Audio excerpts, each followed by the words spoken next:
Today let's address the dilemma, why does the Landmine Sumo Squat feels harder than the Barbell Sumo Squat at the same goddamn weight. To solve this issue we need to understand the concept of torque. Torque is force into moment arm. For convenience sake we are assuming that there is same plate weight on the barbell while performing the Landmine Sumo Squat as well as the Barbell Sumo Squat. We are also assuming that the barbell used for the Landmine Sumo Squat as well as the Barbell Sumo Squat is the frickin' same. Let's first consider the Barbell Sumo Squat for example. Look at the moment arm, the length of the goddamn moment arm when the hips are flexed. This is the length of the moment arm during the eccentric, mid-range and the concentric portions of the Barbell Sumo Squat. But what is torque? Torque is force into moment arm, which means that torque equals to the total frickin' weight into the moment arm. So you need to calculate torque for the eccentric, the mid-range and the concentric portions while performing the Barbell Sumo Squat. Now we take into consideration the Landmine Sumo Squat. So this is the length of the moment arm during the eccentric, the mid-range and the concentric portions of the Landmine Sumo Squat. Now again we do the same frickin' procedure. We calculate the torque for the eccentric, mid-range and the concentric portion. Fun fact, the torque is greater for the Landmine Sumo Squat during the eccentric, mid-range and the concentric portions because there is a bigger length of the moment arm. And if we consider the concept of torque, the Landmine Sumo Squat is far way superior in comparison to the Barbell Sumo Squat. We can also note that during the concentric portion of the Barbell Sumo Squat, the torque is zero because the length of the moment arm is extremely negligible. So which exercise is better for the hypertrophy of glutes and adductors? Is it the Landmine Sumo Squat or is it the Barbell Sumo Squat? We do not have a definite answer because there is not a single research paper from PubMed that proves this. But if we take the torque into consideration, we can see that the Landmine Sumo Squat offers better torque throughout the motion in comparison to a Barbell Sumo Squat. While performing the Landmine Sumo Squat, the grip is actually an issue in comparison to a Barbell Sumo Squat. But I think you can work through this, and I personally feel that Landmine Sumo Squat is superior in comparison to Barbell Sumo Squat. But man oh man, the Barbell Sumo Squat definitely has a greater degree of progressive overload, which leads to the dilemma.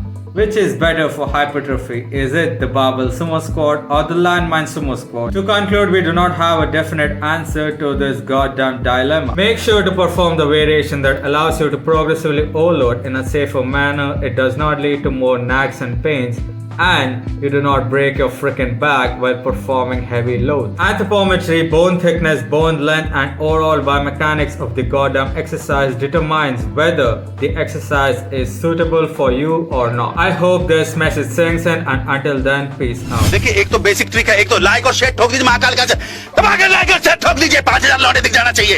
ये 4000 के लिए मैं यहाँ पे नहीं खड़ा हूँ, पूरा साल मेहनत करता हूँ आपके लिए बेटा। ऐसा नहीं चलेगा, ऐसा नहीं चलेगा। लाइक ठोकी दबा के, लाइक ठोकिए। यहाँ पे देखिए ऐसा क्वेश्चन चुटकी बजाते